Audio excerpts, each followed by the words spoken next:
Music. It's not just part of our daily lives, it's part of our wrestling fandom as well, and it has been for decades. That's where this show comes in. Music of the Mat, the podcast devoted exclusively to the music of pro wrestling, hosted by Andrew Rich. Hey, that's me. Each episode delivers a different topic with a variety of great guests, fun conversations, musical analysis, and of course, a heartfelt pun or two. New episodes drop every other Tuesday on Apple Podcasts, Google Podcasts, Spotify, or your podcast app of choice. Check out Music of the Mat only on the Voices of Wrestling Podcast Network.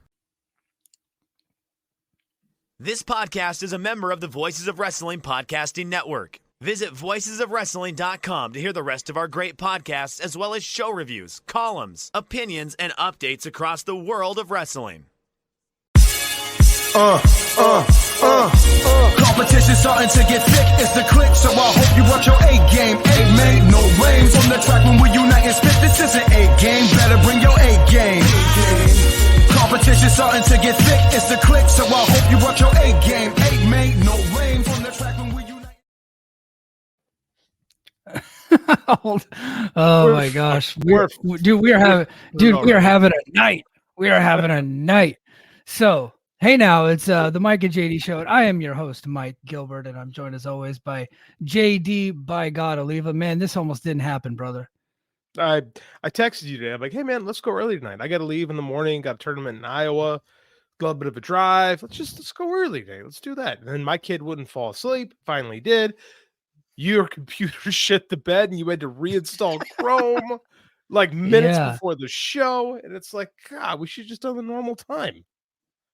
Yeah, and I was also like, my wife had an issue that she had to take care of, so that I was getting the kid dinner, I was doing all this, and then finally I did the handoff like 5 minutes before we were supposed to go live. I run upstairs, I put a different shirt on because I didn't want to wear like my work shirt. I had like a tan, kind of like an Under Armour type shirt that I wear underneath my my OCP top, my camo top. So I was like, oh shit, let me go change my shirt. Let me grab a Coke Z. And then I go to hop on to Chrome, and it's not working. It just said, you don't have permission to access this application. I'm like, it's my computer. It's my application. Why don't I have access? So I restarted the computer, and I tried it again, and it still wouldn't give me access. So I had to uninstall it, download it, reinstall it. Thankfully, my favorites and everything were still good to go. I was still logged into StreamYard, so I didn't have to have you send me a link. Dude, I honestly thought that like because I was contacting you through Twitter, I was like, dude, you might just have to send me the link, and I'm going to do it through my phone tonight. I was like, I thought about that too. I thought about that too, because like it worked well when Muse was on a couple weeks ago. So I'm like, well, maybe we do that if we have to. It's funny, you talk about changing out of your work clothes. I haven't. This is what I wear to work. I'm a terrible, terrible teacher. Oh God. Well, yeah. Well, I mean, but you're kind of like the cool teacher. Like you don't teach like history or government or you teach like cool shit like video production. My video production teacher was cool as hell when I was a kid. I didn't even have video production when I was a kid, so I'm like freewheeling this. Is it bad that half the kids call me JD? Yeah, that is a little weird to me because like I won't let any of my airmen call me Mike. It's not happening. So here's the thing.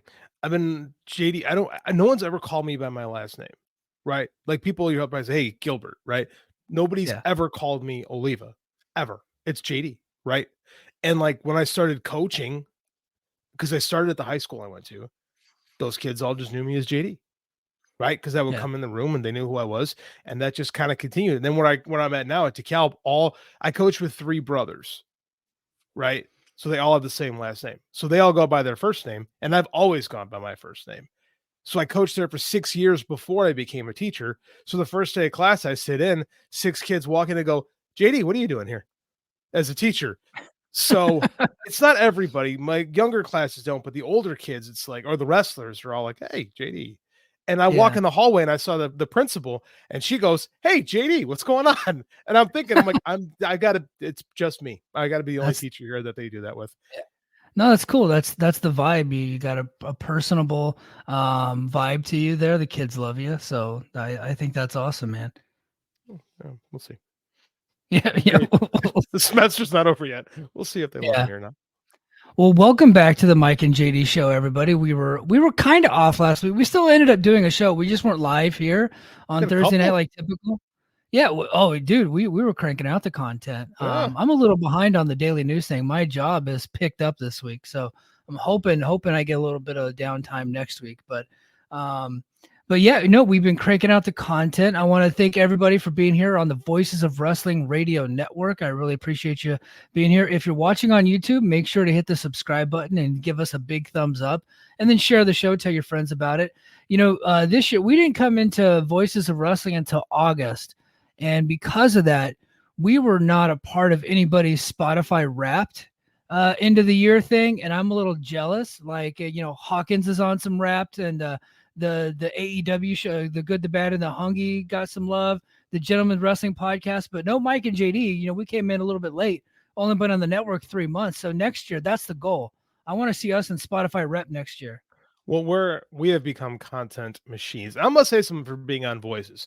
I did a JD Oliva project this weekend, because I kind of do that when I feel struck by inspiration. And you said, let's unlock it for regular people on YouTube. And I'm like, do we really have to do that? Like, is that necessary? Is that a thing? You're like, I think we should do it. I said, all right, cool. So we did it. And it kind of blew up. Yeah. Like I got our old boss contacted me and said, hey, you got some people that are listening to this. And like, I surprised myself. So, I mean, like, and that doesn't happen. That doesn't happen without Voices. And I told Rich this. I messaged Rich. I said, hey, man, thanks for letting Mike and I on here. It was a really good decision for us. I feel like we're in a much better spot to the point where, I think we're getting heard by people, and it's damn cool. I don't think that happens without being part of Voices. So I'm really happy here. Yeah. Well, you know what? And like, people from the major companies listen and follow Voices of Wrestling, right? And that kind of trickles down to us ancillary shows. So the flagship, obviously the top dogs, Rich and Joe, they're the best.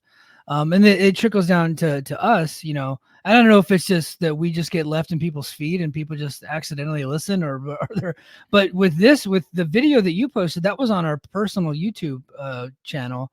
So like high ranking people intentionally listened to that and thought that you had some good things to say. And that you're right. That doesn't happen if Voices didn't support our personal YouTube channel and tweet it out for us.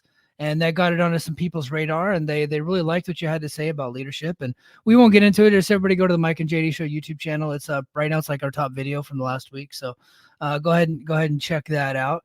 But the reason why you did the video is we got to talk about it. The last thing I ever wanted to do again was to start our show off with more CM Punk, but we got to talk about CM Punk, man. He returned to the WWE over the weekend. He's going to be sucking that Saudi blood covered whatever. he's back in the fold. Great appearance in Chicago at Survivor Series. Blew the roof off the joint, and then he comes on Monday Night Raw at the very end of the show. 5-minute promo and tanks. Didn't say a goddamn thing worth anything.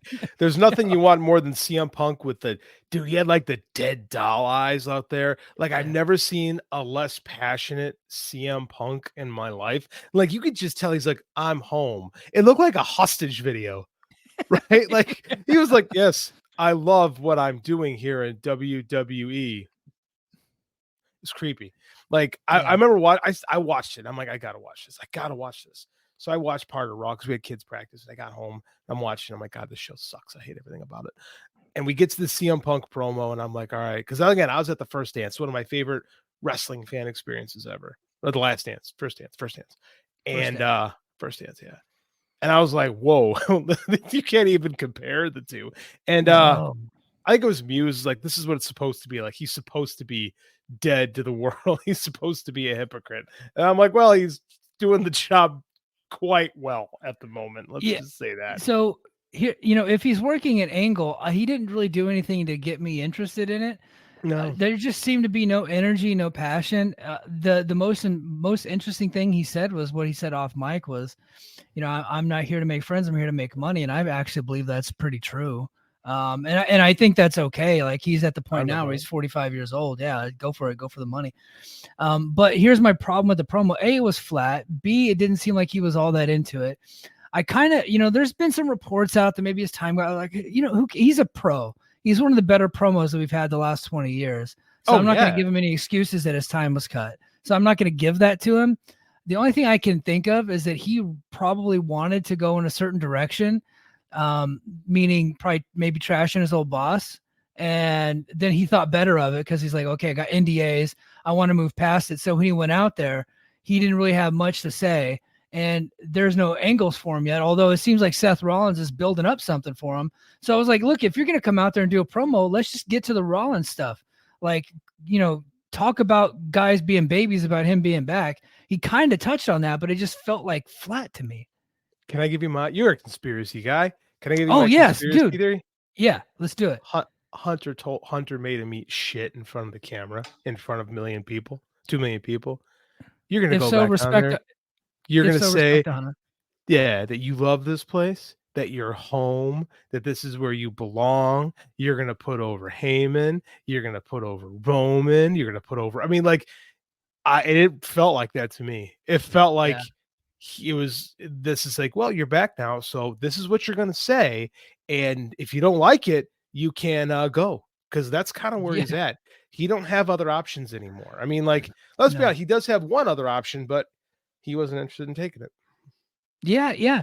So, I think you made the point. I made the point. I know Rich and Joe already made the point, so I don't want to belabor the point. Mm-hmm. But, if he acts up here, no harm, no foul, they'll shit can him. No big deal. Like, they're in such a powerful position right now that, like, none of his shenanigans are going to fly.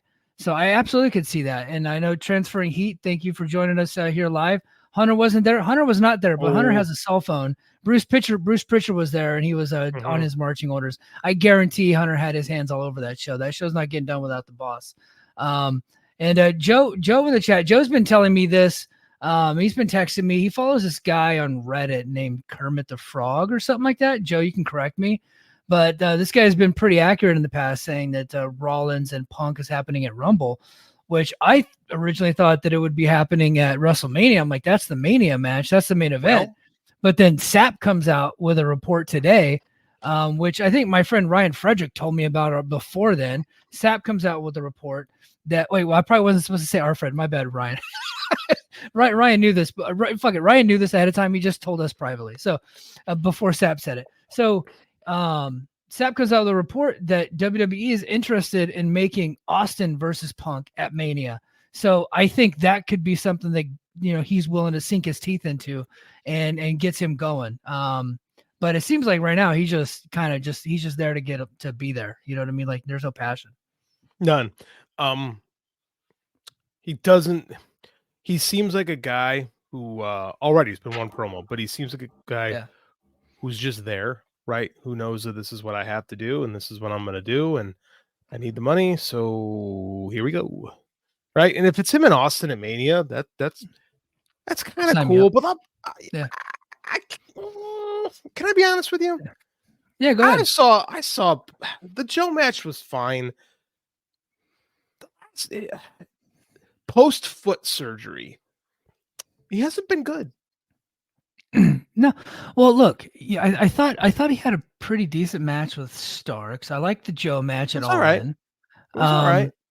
But look, with Stone Cold Steve Austin, like, it's just going to be them punching and kicking, and they're going to brawl over the arena. The money is in the entrances. The money is in the stare down, WWE. and then you're going to get 15 minutes of shenanigans and big pops, and the crowd's going to eat it up. They're going to go ape shit. And I, people saying, oh, well, CM Punk can't lose, so there's no way they can do the Austin match. Austin can lose. He's almost 60 years old. I don't think you'd give a shit.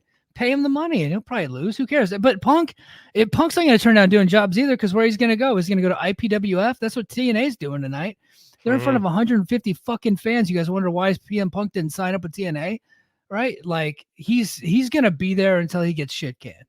Let's be honest. If the Austin Punk match happens at Mania, by the time we get there, the shine of the new CM Punk is going to be off, right? It's November. That's coming in March, late April, something like that.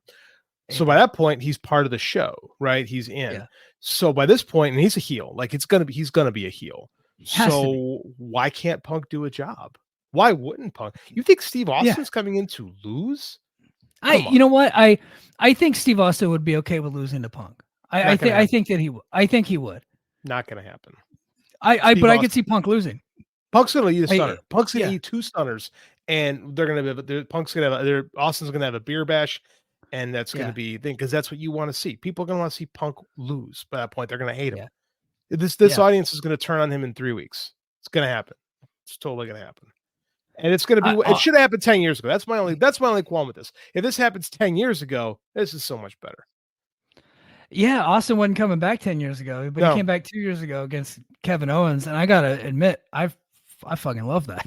I thought it was awesome. But like I was like in my teenage years when Austin started his run. My very first ever wrestling show live was WWE RAW 1998 when Steve Austin confronted Mike Tyson in Fresno the night after Royal Rumble.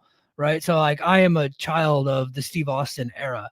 So I think I love the fact that this rumor is out here and that he might be coming back. And I loved the Kevin Owens thing, and I would love the CM Punk thing.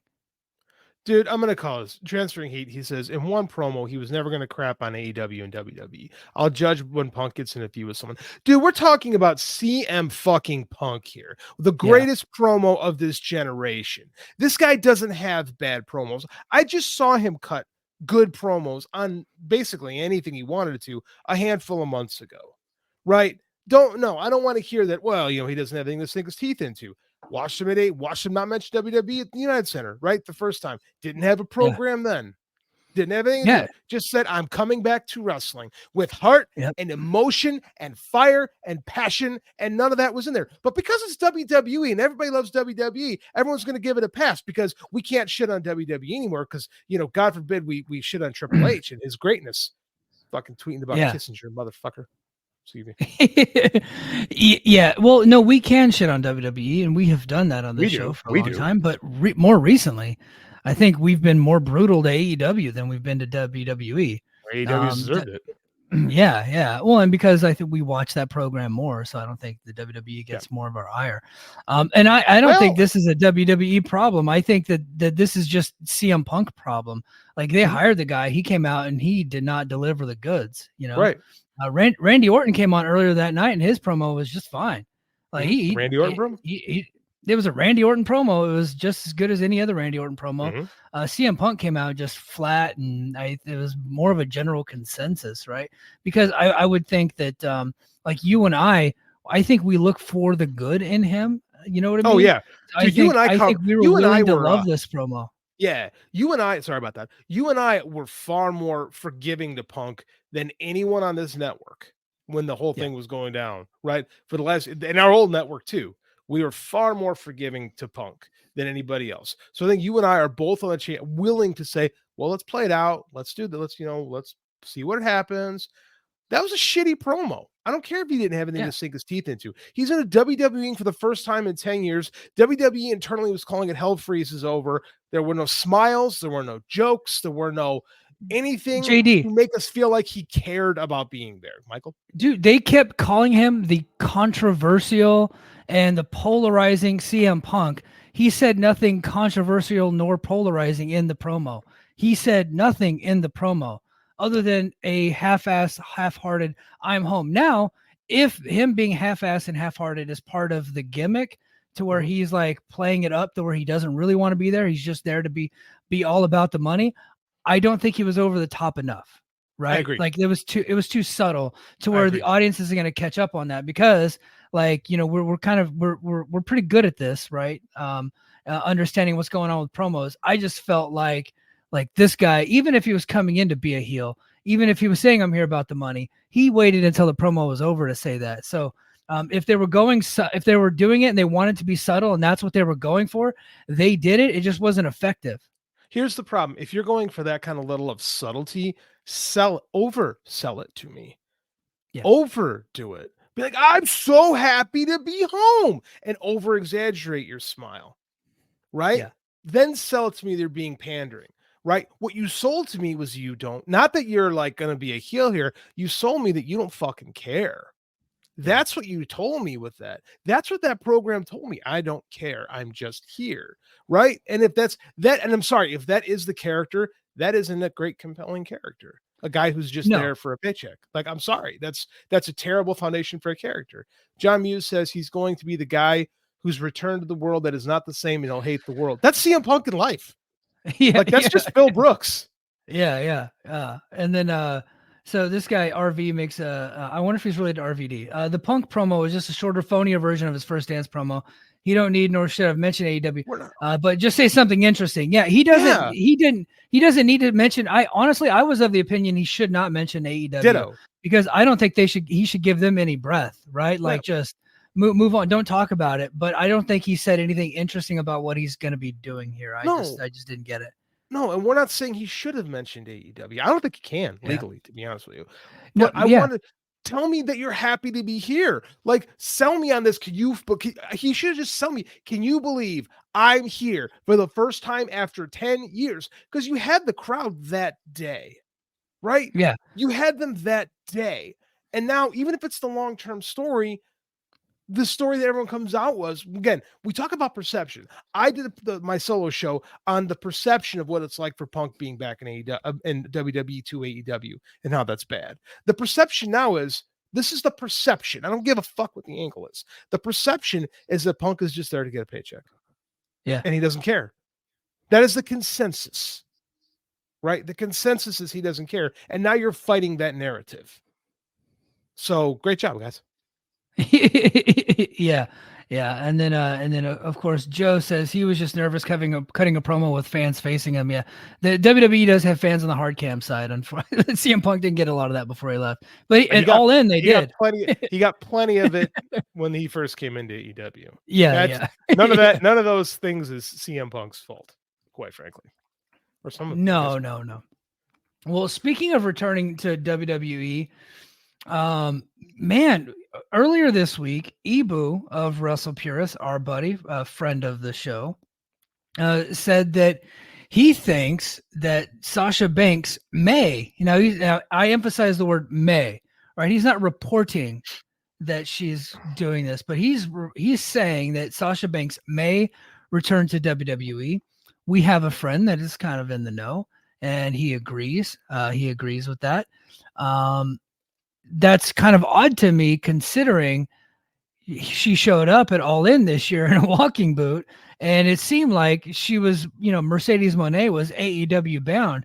But is it possible that Tony brought her on, did the whole thing, showed her on camera, introduced her in front of his audience, and then never had any paper on her? She had a New Japan contract, so possible, right? She's been on a New Japan deal. Right. Yeah, but much like Will Ospreay, they probably could have worked something out there, right? But they did. I imagine that's what happened. They did work something out to get her there, right? But I mean, like, if he didn't have some type of, now here's what I'm of the mind of. Let's look at Ospreay, right? We talk about all. Let's look at Ospreay. A couple months ago, actually, Ospreay. It came out that Ospreay had hired. Who's his agent? Barry Bloom. Barry Bloom, thank you. I think it was something with the alliteration. So Ospreay hired Barry Bloom as his agent, right? And then it comes out he's willing to go to WWE. He goes into a ring. I love TNA, right? And all of a sudden, people are like, oh my God, Will Ospreay is putting together his retirement tour. He's doing all this stuff to check off all the bucket list stuff so he can go to WWE and make a lot of money. He says, I'm willing to go to the US. I'd be more than willing to go over there. He's tweeting at Seth Rollins. And then what happens? Signs a big deal with AEW and says, oh yeah, this is where I wanted to go the whole time. So what did he do? What did he do? He created a market for himself. He increased his demand by saying, yeah, I could go there. And it caused Tony to scramble. The same way by the way, the Punk deal pretty much happened because they didn't get Ospreay and they're pissed. Is the story. It's kind of the story we got. So this is on her part, because her New Japan deal is coming up, is really smart. Just like, maybe I will go back to WWE. Because now Tony's going to go, what's it going to take? Do you need an extra zero? And then Hunter's like, oh no, come back home. We will also give zeros. This is smart negotiating on her part. Is it possible she's going back to WWE? 100%. Is it possible she's going back to AEW? Yeah, absolutely. She's a free agent. To the winner go the spoils. Yeah. So I could have, she had a a deal with New Japan to where she could work, just about anywhere. I don't think that was an exclusive deal. And she showed up on AEW, and I think I was just having her on the show. I would have thought that maybe he had some type of written agreement from her, maybe from New Japan, that he would get some dates on her at least, right? Maybe not like a full-time exclusive contract, but considering there's that relationship there, I don't think she was ever exclusive with New Japan. I don't think she would have signed an exclusive deal with New Japan or Stardom, right? So I was thinking that maybe he had some type of paper on her, but it appears that there was nothing there. He just kind of showed her on there, hoping that he would get to sign her. I disagree with Toby's saying here. He says a Mercedes of WWE never says foot in AEW ring. Tony's going to look real bad. It's been leaked for months that she would eventually work with AEW ever since All In. She has a deal with New Japan, with Bushiroad, Stardom, New Japan, right? And like he was going to use her. She broke her ankle really bad and had ankle surgery, right? So that's the thing. And that's why she was up in the crowd, because she was in the boot. Tony didn't want to put her on camera with the boot. And honestly, I'm going to give you another take. Since he hasn't put her on screen since, I think that's the best move, right? Everyone's sitting there going, oh man, he should have showed her with the boot. Why? Like, now you can just say she was never here. She was just a guest. She just came to watch the show. Yeah. I don't, it did make it seem like she was AEW bound. For her to show up, it did. Probably a little bit of egg on Tony's face that she was on his pay-per-view, the biggest show he ever had, and never came in. But I think people will quickly forget. I don't think it's anything that's going to be too lingering. It is probably a little bit embarrassing that he wasn't able to lock that in. And she's the biggest female star that would be available for him, and he was not able to get that done. Hindsight is always 2020. He probably thought that she wouldn't go back to WWE. He probably thought that he could get her, and he just wasn't able to get her. So he felt confident that he wouldn't get any embarrassment, just to show her on the TV and then no harm, no foul. But I don't think this is going to be like a huge negative impact on AEW. I don't see the egg. She was on a pay-per-view. She showed up in the crowd. She's never been mentioned on Dynamite. They've never hinted at her coming in since that. Like, there's never been anything. This is all nerd internet talk that we do. There's no egg on his. Like, believe me, nobody was harder on Tony Khan last week than me, right? This isn't.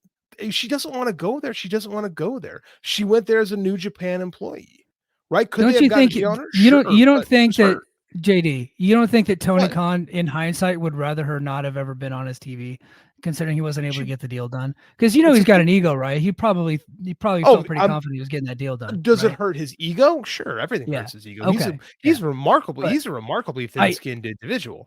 I'm talking about, like, are people going to be like, you couldn't get Mercedes and it's going to lead to a downturn? No, it can't get worse than it is. Like, they're already dude, I'm currently watching TNA. It can get worse. Trust me. Like, hey, you do that to yourself. That's your choice to watch this IPFW. IPWF is gonna be tough to get through. But can we talk about this for a second? Because this makes me, this IPWF thing, and QT Marshall specifically. Because, like, when I was talking to we have a group today with Josiah McDonald of the Wrestling Observer. He's I guess call him TNA reviewer now. And we're talking about stories, right? And the big news one of the big news out of AEW, because T is there's so many initials, I'm losing track of everything. QT Marshall is leaving AEW, right? He resigned, leaving AEW. The story coming out was initially like, he had lost power backstage, right? He's not in the clique of the immortal Pat Buck and the genius Jimmy Jacobs. I can't even say those things with the straight faces. That collection of geeks they have back there. There's two. I don't think I hate two more people in wrestling than those two. I really don't. I really, honest to God, from the bottom of my soul, can't stand either of them. Anyways, the story was that QT's leaving power, and we had heard that, like, a lot of the wrestlers are super disappointed about this because QT had a big part in training some of the younger talent. This officially means Nightmare Factory is not affiliated with AEW anymore. Super big bummer. And then it comes out that QT thinks that, one, he wants to be a wrestler, right? The word star gets thrown around because it's kind of interchangeable with wrestler right now. I think then they say he wants to be a superstar. I think that means he just wants to be featured in the ring more, right? I don't think he thinks he's going to headline WrestleMania. I think he just wants to be more of a performer because he's not a bad wrestler, right? He just looks like QT Marshall, and he's had some success in AAA. Because you can always run that American, that like super proud American gimmick in AAA, and it's always going to get over. Always going to get heat in AAA. Always. Like you come out there with American flag, they will boo the shit out of you. So I get why he thinks he wants more. And then then it comes out, he's like, he doesn't agree with the direction of AEW. And everybody goes, yeah. He goes, they want to be like, they're moving toward New Japan. And I think you need to tell more stories. And everybody went, what? Yeah. You know what? I have to pull up you keep talking. I'm going to pull up the tweet from Andrew Rich from the Voices of Wrestling. Dude, because like right now, everything that they're doing, other than the tournament that's currently going on, right? Like that's clearly influenced by New Japan. But prior to that, nothing that they were doing was anything like New Japan. In fact, we wanted them to be more like New Japan prior to that.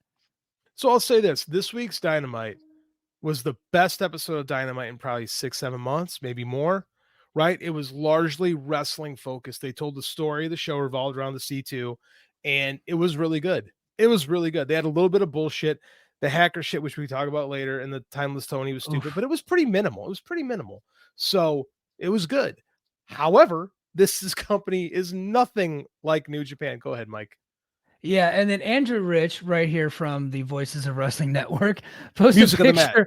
Great podcast. Music of the Mat. Yes, great podcast. Post a picture of Tetsuya Naito with an X brace shouting, "Hiromu!" So good. Gotta give him a shout out. That was so clever. So QT was basically booking Rampage a while back. And his idea of he wants storytelling in wrestling. So what did he give us? QTV. Yes. Okay, that's what he thinks wrestling should be. So in my mind, good. You got one more guy who thinks like that out of that locker room, out of that creative room. Great, phenomenal. Yeah. QTV was some of the worst trash I've seen in AEW, and I've seen all the Roderick Strong crap. The problem with the Roderick Strong stuff is QT Marshall. Yeah, QT Marshall. I don't know. He's not the booker, but he talked his way into being Hobbs's manager and tanked Hobbs's career for like a year. Right? Literally, like legit set him back about a year. That's how bad that was. And dude, and Hobbs was on his way to being a top guy. The only thing that held him back was how badly QT Marshall sucked. Yeah. That whole thing, it was so bad that when Collision happened, Punk said, "No, you're not coming here with that crap." Yeah. And that was kind of it. And so here's the thing with CM Punk. CM Punk's sensibilities for pro wrestling are really good. Like, I feel like if I had a talk with CM Punk about wrestling, we would click, like similar sensibilities. The problem is he's an asshole. Like, that's the problem with Punk, because he's kind of unlikable as a person. So, I mean, like, this is what he wants. And this made me think about what Impact is doing tonight with the IPWF. Yeah. If you aren't an Impact guy, which, let's be honest, if you're listening to this show, you're probably an Impact fan. That's a good chunk of our fan base.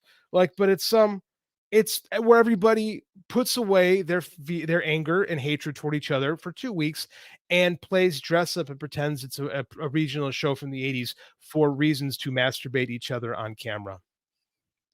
Yeah, and and what they're doing is they're essentially they're doing it for 2 weeks. They're basically telling their weekly audience that they don't want you to watch their show for 2 weeks. Like they're giving up. They're throwing in the towel. And I just don't understand that. And look, and I know, dude, it does have its audience, right? Some people do like it. I know the wrestlers have a fun time doing it. Okay. But it doesn't lead to anything. It doesn't generate anything. Nobody fucking cares, right? And I look at it and I saw some of the clips tonight. I'm going to watch it, right? Because I have an Impact podcast, so I'm going to, stay true to my audience. Unfortunately, if you guys are looking for me to talk nicely about it, you're not going to get it there because I'm going to be honest. I'm always going to be honest. It's them just kind of jerking off for 2 weeks, and nobody ever cares. It never does a good number. They don't sell any tickets to it. It's stupid. It is stupid. It's masturbatory. This is the problem with pro wrestlers, is that so many of them are like at heart theater kids, and they want to do sketch. This is when QT Marshall says, "I want to do stories in wrestling." He's full of shit. He wants to do sketch comedy. Yeah. Everyone who was in wrestling nowadays wants to do Saturday Night Live bullshit. Like, would you want to watch? I haven't watched Saturday Night Live in a long time. Would you want to watch any of those guys in wrestling matches? No. Right? Andy Kaufman did it as a gag in the 70s, in the early 80s, right? Like, why the fuck do I want to watch comedians wrestle? The same token, why do I want to watch wrestlers do bad comedy? And that's the problem. That's the problem with this stuff, is it's not funny. I remember watching the IPWF stuff for the show last year, and I'm like, this isn't funny. It's not. The vast majority of quote unquote comedy in wrestling is fucking terrible. It's not funny. It's guys acting stupid and immature and popping themselves. Right. And that's why, but you'll have a handful of people that run around and go, Adam, while they're giving away tickets to the show. Yeah. Yeah. It's like, oh, it's over. Everybody's saying Adam. It's like, okay, well, there's nobody on the hard cam side. There used to be. But BOGO Max ran them away.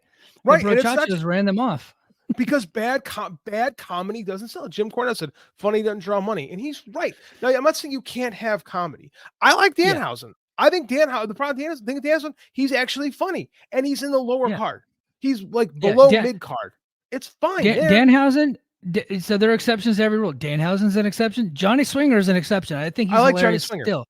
Yeah. Like but other than that, it's just everybody thinking that they're funny and their friends telling them they're funny, but it's not translating to television. And it's not funny. None of them are funny. Josh Alexander is a badass. He should not be acting like a fucking child on some show where you're pretending. Because again, all you're doing is you're completely undercutting the show. You're undercutting the narrative of your show the whole rest of the year so you can jerk off with your opponents for 2 weeks. It's so stupid. It's so bad. And everyone does it. In WWE, you've got no choice. At least with Triple H, they pulled back on some of the bad comedy. Like, you have to have Akira Tozawa doing it because God forbid an American wrestling promotion doesn't treat a Japanese man like an invalid child, right? That goes against 40 years of American wrestling booking. We treat 60 years of wrestling booking. We have to treat adult Japanese men like they're children. So you have to have that, right? We have to do that. God forbid we have a program that doesn't do that. I hate the vast majority of comedy in wrestling. And instead, you don't want to tell a story. I'll say this until I'm blue in the face. A story is you have a protagonist. He has a goal. Something is standing in his way. When he reaches the goal, he is changed. That is the definition of a story. That's Robert McKee. And professional wrestling is the easiest place to do it. I wrote a nice thing about it for Voices over the summertime. They don't want to tell stories. They want to do sketches. They want to pop their friends and show how funny they are when they're just a bunch of fucking dorks. And QT Marshall, King Dork, QTV sucked. Yeah. QT Marshall remembers, Stone Cold Steve Austin and Kurt Angle doing their comedy with Vince McMahon back in the day with, Lord Steven Regal. Look, they actually could do it. You can't, bud. I'm sorry. You might be able to work a little bit in the ring. He's a very good trainer of wrestlers, and people have said that, and people like to work with the guy. Is he? That's what people say. Like, I don't know. I mean, I watched the young talent in AEW, and I got to go, who's good? They're probably getting trained, but I don't think they're getting enough. They're not getting enough reps in. They're not, because they're not applying themselves going around. Like, he probably give him a good baseline, but look, I don't know the difference, right? And I don't know what he does and what he doesn't do, but it was like 100% positive when he left from those people. So I think that says a lot about him. He's got such a good rep that one Court Bauer, MLW, stated publicly that they want to bring him in. QT Marshall has such a great reputation that Court Bauer wants to rip him off. I mean, sign him. I'm sure. And oh my God, he'll get to do whatever he wants with Court because Court has no standard. Like, well, I think they probably want him to be like a talent relations guy and a wrestler. They want him doing both because that's what MSL does. MSL's like their top manager, and I think he's booking or he's not booking, but he's like creative talent relations. He's like doing everything there. He's probably booking. It's probably him and Court because back when MLW was just a podcast network, the network was him and MSL. So that's probably is booking there. Quite honestly, if QT Marshall goes there, he could be a top guy like tomorrow. Like in so many ways, like he would be a boon to that company. I know it makes sense to think he's going to go to WWE. He probably has an agent, coach, whatever you call him, producer role there waiting for him. But he wants to work. He wants to have matches. I don't blame him. He's only like 36, 37. Like, he's not old. He just looks like he's 45. He could work a little bit. I don't think there's anything He's good. interesting about him. Yeah, No, I agree. he's probably not gonna be a guy that ever really gets over. But maybe he goes to MLW and maybe that changes. Maybe him and Court just click, and the Court has gotten guys over. MLW or AEW is riddled with talent from MLW that Court helped kind of cultivate a little bit and got them into AEW, and then they they springboarded to success. There's lots of guys that came from MLW to AEW and to other promotions. So like Swerve Strickland, right? That's where I first saw him was there. Well, and he was also in Lucha Underground too. Kill Shot, baby. He is always going to be Kill Shot. But yeah, Court. I'll say this for Court: he's got a good eye for talent. I don't love his booking all the time, but the guy knows talent when he sees it, and so I'll always tip my cap to him on that. Business practices, little something. Little suspect. Little suspect. But that being said, I think QT Marshall, honest to God, if a year from now comes, it would not surprise me to say, hey, remember the time the QT left AEW, the current MLW world champion? Like, honest to God, that would not surprise me if that, or at least what do they call the middle one? The open weight champion? Like, it would not surprise me if that were to happen. If you're QT, I would say like MLW and NWA seems like the perfect place. Now people have been making the jokes. I personally made the joke QTNA. I don't see him fitting in TNA. I don't think he would be a very good get for them. And I think he would just be another Heath. Like lower bottom of the card. I don't think he would work there. At least look, I might just be because I have a TNA podcast. I don't want him fucking up my podcast. Let me throw this at you. What if? Because who's head of talent, right? Tommy Dreamer. I don't think he's part of talent. Well, he's not. I think it was I don't know who it used to be. D'Lo Brown, but I think somebody replaced. But it's not Tommy Dreamer. I thought it was Tommy. What if you traded Tommy? Well, for the purposes of my argument, what if you traded Tommy Dreamer for QT Marshall? Would you take that? Deal. You got rid of Tommy Dreamer and him in the business, and you replaced him with QT. Deal? Yeah, deal. I agree. Now, I don't know what QT brings backstage. I don't want Tommy on my TV anymore. I get the feeling like people really like him. He's a very nice person, right? But the fact that he's holding a title in his 50s and man doesn't work out, you know what I mean? It's like, and he can hardly move. It's getting to be embarrassing. And now he's on Final Resolution. He's going to be on that show, the last show of Impact's history. Before they cross back over to TNA, and he's on there wrestling, defending a title. He was wearing a medium shirt because I caught a little bit of the show. He was wearing a medium shirt on the show tonight that was looking a little rough, my man. Looking a little rough. Yeah. So, somebody posted the meme said if Hangman Page drinking Swerve's blood was the most offensive thing you've ever seen in wrestling, you have not watched Tommy Dreamer wrestle lately. And I damn near spit on my phone when I saw that. It's pretty tough. Like here's the thing and we didn't even have TNA on the topic for tonight. I was not planning on bashing them, but I'm frustrated with them, so we'll just run with it since you brought it up. Oh, yeah, dude. Hey guys, before we go there, here's a question that parlays into it, Mike. Austin Aries. I want Austin Aries back in W or TNA. What do you guys think? He's another malcontent that doesn't draw money. If he could draw money, bring him in, and see if you can get him along with everybody. But they tried that again. He came in right away, won the Impact World title, I think in 2018. And then like he defeated Eli Drake in seconds, right? Won the title, and he kept it all the way into Bound for Glory. Who? And then against Johnny Impact. No, who did he beat in seconds? He beat Eli Drake. Eli Drake. Right. Eli Drake. Yes. Yeah. Jobber, a former Impact jobber, big time star in WWE though. Yeah. couldn't. Yeah. Dude, he's been working that gimmick forever, man. But he came in, and then in 2018, he's supposed to lose to Johnny Impact, and he does it in the most piss poor fashion manageable. Tries to make it controversial. His contract expires, and they just never brought the guy back, and he hasn't been able to get a job anywhere since. Right? No.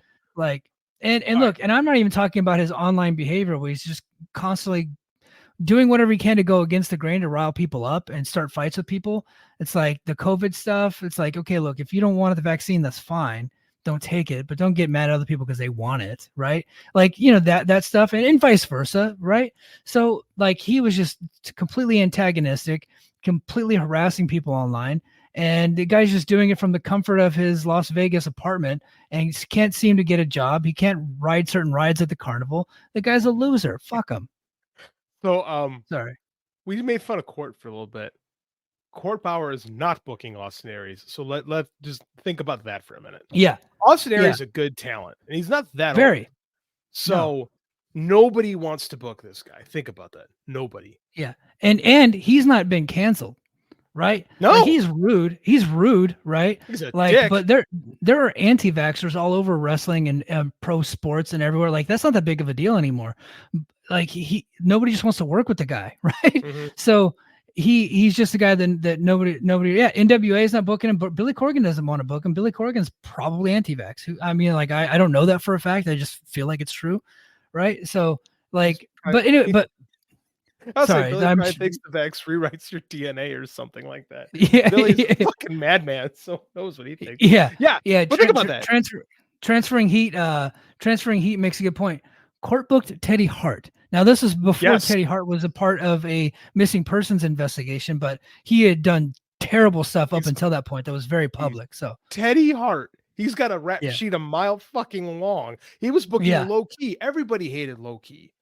Right? Low Key couldn't find a job anywhere. And Court Bauer is the only guy to get anything out of Low Key in the last like 10 years. 15 years maybe. Like Court does a really good job getting those kind of guys on board. Cannot get Austin Aries on board. Think about that. No. Yeah. Billy Corgan and Court Bauer won't book you. You're done so. You're absolutely done so. But Mike, you wanted to shit on TNA, so please continue. It's so dude, they had so much momentum coming out of Bound for Glory, and then all the promotional stuff that they did. Everybody was super excited. AEW starts to take a little bit of a dip, right? And so people are like maybe looking forward to what's coming for TNA. They have lost all of that. Any momentum that they had coming out of Bound for Glory is gone.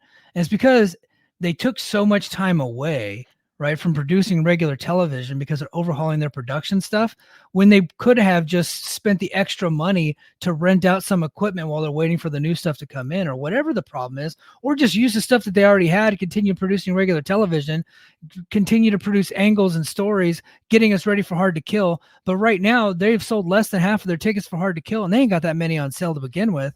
And they're not moving. Those ticks ain't moving. And they offered 7 figures to Ospreay. He shot him down. They offered big money to CM Punk, and he shot them down. So now they're 0-2 for these big name free agents, and there's nobody available right now that they could possibly get that's going to be able to move those tickets, right? And so this bigger, better, badder TNA that was coming, I don't know what to make of it at this point. I'm hoping that it's great. I'm hoping that it's awesome because it helps me. It helps my podcast, right? Like I want that, but I want that for pro wrestling, man. I think having them back in the fold and people being excited about them is good for pro wrestling. I like the fact that they offered 7 figures to Will Ospreay. I like the fact that they offered big money to CM Punk. It sends signals to other free agents that, hey, we're players now, right? We're not just sitting on the sidelines. We're not just offering you your fucking day rate and compounding that over a 6-month period. We're offering you big money if you want to come over here, right? They're a small market baseball team that's ready to fucking play. But tonight they did IPWF in front of 150 people in a gym in Toronto, right? And they're doing that for 2 weeks, and they got no stories, they got no nothing. It's right now it is a lame duck program with no angles and no heat heading into what's supposed to be this big rebuild, this big rebrand, and right now it's just flat. I think they announced it too soon, to be quite honest with you. I think they should have sat on the announcement for a little while longer. Yeah. Here's the thing, is that because I'm in the BFI chat, and I get to be the one guy who is not always on board with what doesn't love Impact TNA. So I mean, I keep hearing for weeks now, oh man, TNA's got this momentum. TNA's got this momentum. And I'm like, I'm looking at Hard to Kill. You're only set up for 1,100 seats, and you've sold less than 600. I keep hearing like, oh man, this TNA momentum. People are excited about the return of TNA. They were selling tickets like in Chicago. They did well. Yeah. They didn't do as well as people are talking, but they did well when last time they were out here just a few weeks ago. They have less than 600 tickets sold for their comeback tour. This is a failure. This is a complete and total. Like you can offer, publicly, I'm going to offer CM Punk $10 million to come work for me. Yeah. It could happen, right? I mean, like you can say that, but I mean, like, and again, if they were to sign there, here's the problem. if Will Ospreay, and let's say you got both Will Ospreay and CM Punk, both for 7-figure contracts, how the fuck do you recuperate that? How do you make money back on your investment when you run when most of your venues sell hundreds of tickets? Well, I mean, I think the hope would be that if so Ospreay doesn't sell a ton of tickets, right? So Ospreay's not a draw in this country yet. He might after an AEW run or after a WWE run, he might be a big draw, but he just isn't there yet. But CM Punk, you could probably run 2,500 seat venues and probably do pretty well with CM Punk on top. But AEW was struggling with CM Punk on top. They were struggling to do 4,000 and 5,000. So yeah, no, it really is tough. They're on a smaller channel. But I do the excitement that they had is gone, unfortunately. And I was really excited. I'm kind of bummed out. I'm like, I gotta watch this shit, this IPWF stuff. And it's like, you guys have kind of tanked it. Now they could bring it back, but it's gonna take a big signing. Look, Hammerstone's out there. That's not a big signing. That's not a ticket moving signing, but that's a good signing. Camille Brickhouse from NWA. That's not a ticket moving signing either, but that's a good signing. Right? They got Leon Slater. I like him from the UK. He's a good kid. But right now, as far as big names, look, I mean, what are you guys going to do? Ziggler? Like, that's not going to get anybody excited. Mustafa Ali, he's probably the hacker. Him or Sammy Callahan or Jungle Boy. He's probably one of those groups. He's probably the MJF devil. So then what are we looking at? What, Boogs? Right? Matt Riddle? You want to talk about people you can't hire? Matt Riddle might be one of those people. I don't know. Yeah. So it's, it like the excitement, that we once had is starting to fade a little bit as reality gets to set in that, you're overhauling the production. I think is a great thing, but I think they're going to have to work really hard to get people back interested in it because of the momentum that they lost. When we talked about this months ago, we talked about overhauling production. I came out this because this is my world, right? Video production. I want to know what that means, right? Yeah. Are you screening in 4K now? Like, what does tell me how you've upgraded your lighting package? I mean, this is a company that when we were braced for Impact, I used to get on them every week because they couldn't white balance the cameras. Not only could they not white balance, but they couldn't even get a matching white balance. Like every camera had a different color to it, and it used to drive me absolutely crazy. So I mean, like, did they need to upgrade their production? Absolutely. That being said, I mean, like, I don't know what that means. And again, if you have guys on your salary work making millions of dollars, and maybe you can run 2,500 seat venues, that's still not a great way to it's still not a great way to make money. And again, unfortunately, that's the history of this company. So if you're going to call it TNA, well, perfect. That's just the way things have always been. When you had all these guys and you weren't ever selling tickets, like they were giving away seats forever in the Impact Zone, and they go on the road occasionally and get 6,000 people. And get nobody to buy your pay-per-views. Like, it's just, I don't know, man. I think this was I think this production hiatus is a terrible idea. I don't understand why they didn't talk to Dave Marquez and try to get some studio space and shoot something there for a couple weeks just to load up on shows and not just be a vagabond show where you're just traveling around. Maybe the production looks good. Maybe it doesn't. And we'll fuck around with the IFWP or whatever the hell it's called. Like, it's just, what's there to get behind? I don't understand the copium of TNA. I'll be the first to admit it. As of right now, until Hard to Kill, there's no reason to watch. You told me a month ago. Yeah, because you said, "Hey, you were down on AEW. You're like, hey, should I give TNA a shot?" I was like, "No, not until Hard to Kill. January 13th, give it a shot." Right, and that's what I'm telling everybody. I'm like, and I will, and I think everybody should give them an honest shot. But right now, until they start announcing some more matches and maybe some new signings, there's not really much to get excited about. So, but who's there to sign? Like, we talk about new signings. Like, and again, I give them credit for going after Punk and Ospreay. I don't think that either was possible. I really don't. Yeah. I said that weeks ago on this show. Who else is there? Like Mercedes? Okay, you're gonna throw another figure offer. She's not gonna get her either. You have her already. Yeah. They're not gonna get her. The only names that really come to mind besides Hammerstone and Camille, who are becoming free agents, are the WWE castoffs that just got released. The several of them, right? Because other than that, I mean, you're gonna Goldberg. You're not gonna get Goldberg, and he wouldn't do anything anyway. No. So yeah. Like, Yeah. like I hear AEW fans like, we should get Goldberg. No, you shouldn't. What the fuck you want to get Goldberg for? Like, I don't understand. I just don't know. I just don't know who you sign. Like, I just don't know who. Like, again, I don't know. I think this is for everybody. I don't think there's any game changers available anywhere. No, anywhere. That's the problem. So they're going to get a little bit of excitement. They're going to get a little bit of a bump. I think Hard to Kill does, compared to what they normally do, probably It'll do better. I think they'll do better. I think they'll get the initial somewhat better rating on Access the first week, but they're going to have to work hard if they want to turn this thing around. And it can't be, and it's not going to be one or two people. It's going to have to be, okay, production is slick. We got good stories. We're having killer matches still. We got a new vision, a new direction, and we got a mission statement. Like, here's what our goal is. Here's our champion, and here's our antagonist and our protagonist. And we're going to gather around this story, and we're going to go from Hard to Kill to Bound for Glory. And we're going to get it, we're just going to get after it. Right. With different side stories along the way. Right. So it's just going to take them, a long time to really get that mojo back if they really want it. But that's the thing, though. And this is a company that I thought, especially in the second half of the year, did do a good job. Like, I quit on the show behind the curtain before we ended BFI. Like, I was having a real hard time watching from like the late winter on. And like, I talk about it every week. I talk all the time. The Taylor Wilde tarot reading that just destroyed me. But after that, after I left, like, they started to build. They were doing a good job selling tickets. Yeah. The crowds were invested. People were into what was happening in Impact.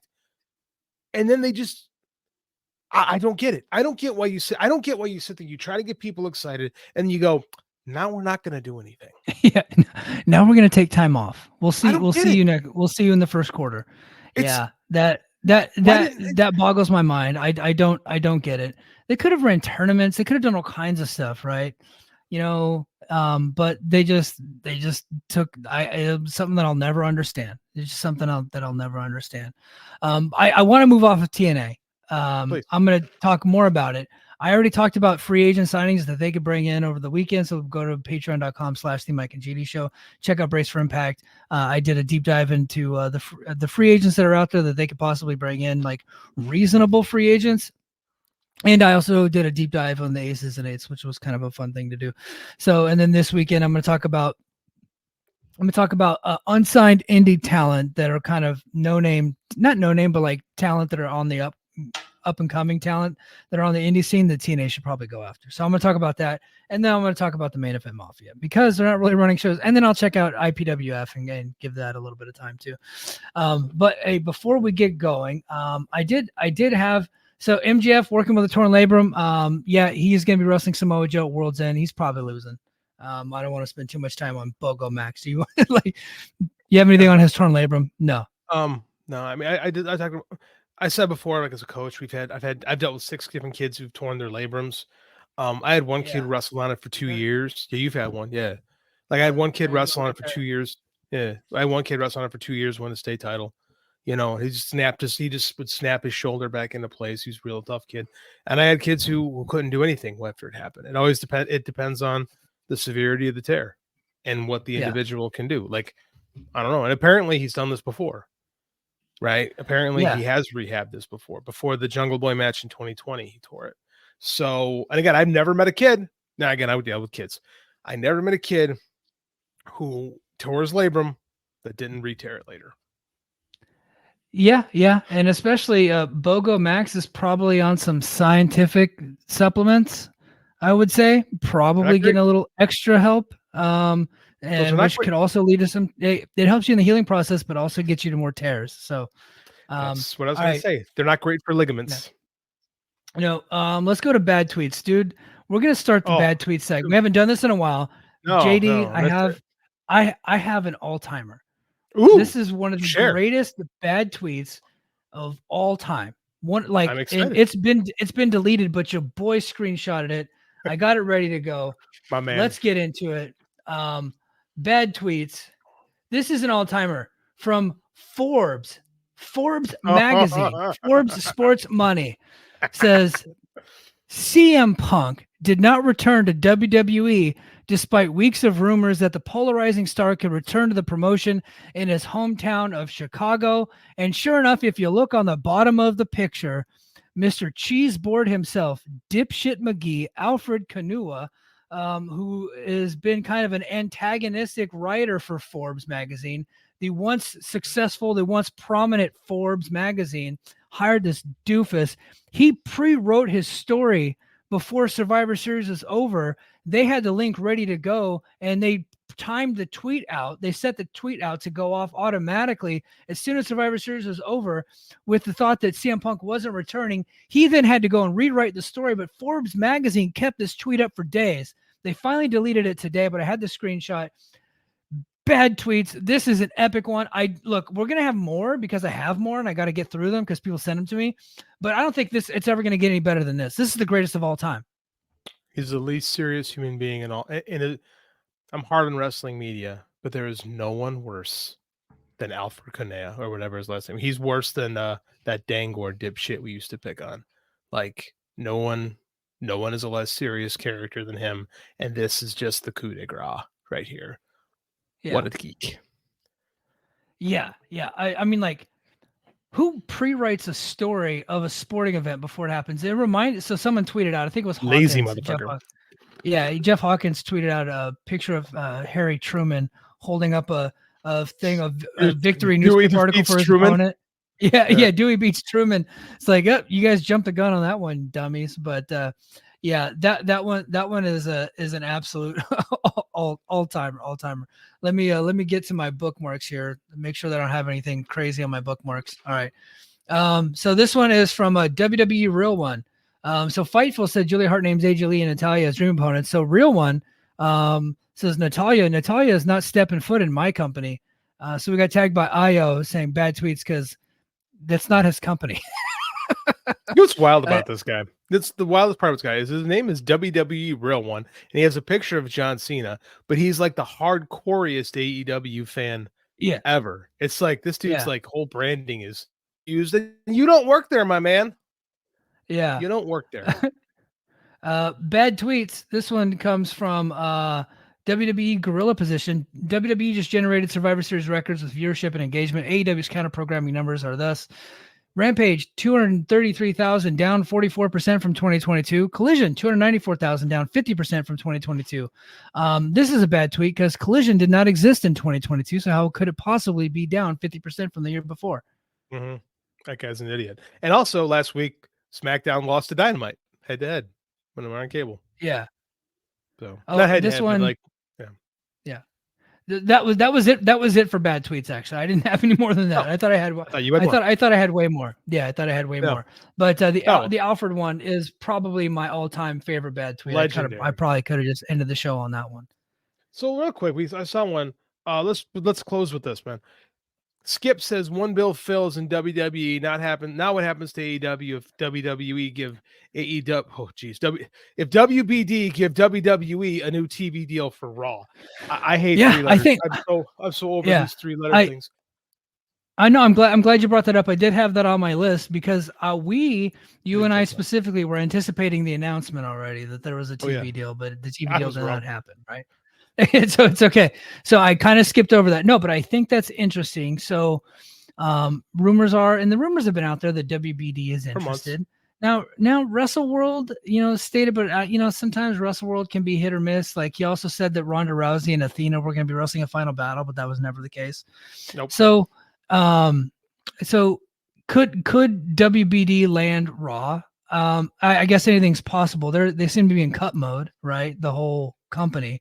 But then they do other things like they're shit canning movies to save taxes, but then they're also negotiating new NBA TV rights deal and all that stuff. So could they get Raw? Yeah. And if they did get Raw, would they keep AEW? I don't think that they would, because I don't think that they would need all that wrestling programming on their Warner networks. I think that they would probably just let the contract run out. But TKO right now is of the opinion that they don't need to squash their competitors the way the WWE does, because PFL just re-signed a big deal. Well, big. I don't know how big the money is, but PFL is the number one competitor to the UFC. So much so that the TKO stock tanked a little bit when PFL got some more money from Saudi Arabia, and they actually signed the heavyweight champion Francis Ngannou. So that actually hurt TKO stock a little bit. But they still did not block ESPN from signing PFL. So I don't think it would come from TKO to block it. I just think that WBD wouldn't want to have like 2 different companies and all the different stuff. Why would you need 4 wrestling shows in prime time? Here's my question: is if that happens,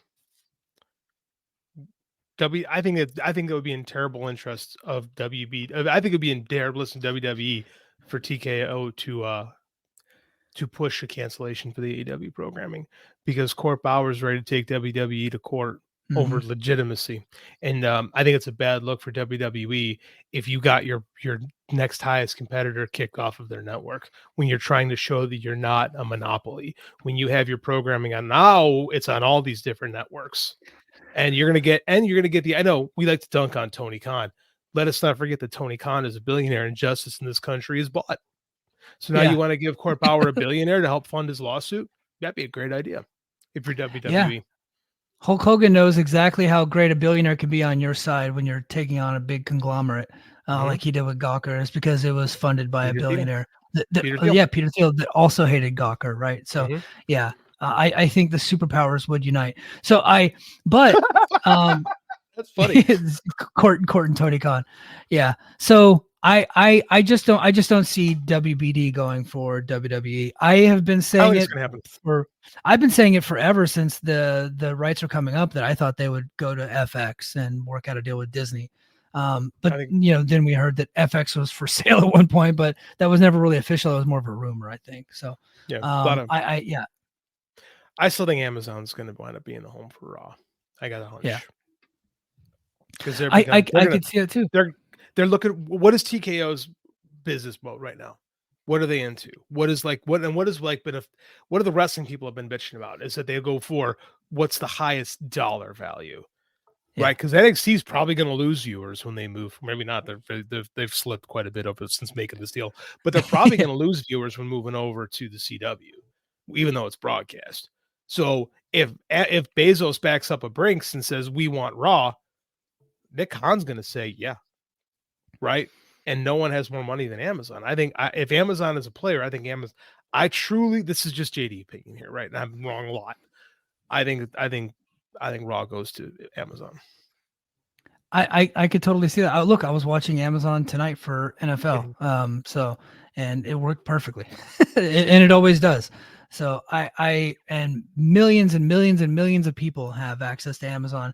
I just don't think that a lot of people know that they can watch it, but now that NFL is there, people are more aware that they have live sports, right? And so the synergy between the two brands could really be helpful to where, you're going to lose some ratings, right? You're going to lose some viewership moving from USA to Amazon. If that were the case, you make up for it in dollar amount. And then plus you're still on Peacock and you're still on USA for SmackDown. I don't think that the stock goes down at all. I think that they'll go to the highest bidder. And I think that they would probably do fine on Amazon. No, it'll go. Here's what's gonna happen. They're gonna go to the highest bidder, and the stock will still go down because that's just what's happening with TKO stock right now. And then, especially the talk of Endeavor pulling themselves out of being private to begin with, right? And we don't know how that's going to affect TKO. So I have personal, if I got a hunch, this might go. I'm not a stock guy, by the way, but it's reading tea leaves, and some people that are smarter than me. It seems like if Endeavor goes private, that could affect TKO stock too. And maybe they take all of TKO private. Maybe that's the move, and then they get just more investment from Saudi Arabia, right? Like I could completely see that. Stop with all the stockholders, stop with all the lawsuits, right? They just got sued again because they felt like they didn't get a good enough deal. So some pension fund just sued them again. So because they felt like that the I don't know. They got the wrong deal. I don't quite understand that market either. No, they got, because there was no cash. It was, and I argue this all the time. People say, well, WWE got a lot of money for that. I'm like, no, they didn't. Not a single dollar changed hands. It was a merger. No actual liquid money transferred. There was nothing. And that's what this pension fund is mad about. He goes, what? That was bad. That was in our worst interest. We had a buyer, Saudi Arabia, that was willing to spend a lot of money. Saudi Arabia.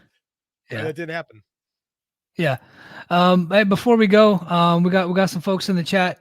Hold on. Pull this one up. Oh, transferring lawsuit is a cash grab or anything. Brother, what happened the last time a pension fund sued the WWE? They got that money. They got the money. It means a lot. The money. Hey, but this guy is a holdover from our Fight Game Media days, transferring heat. Mike, you'll owe me that bet from AEW $1 billion deal. He was commenting on the YouTube video. Hey, man, we're still not there yet. All right. We're still not there yet.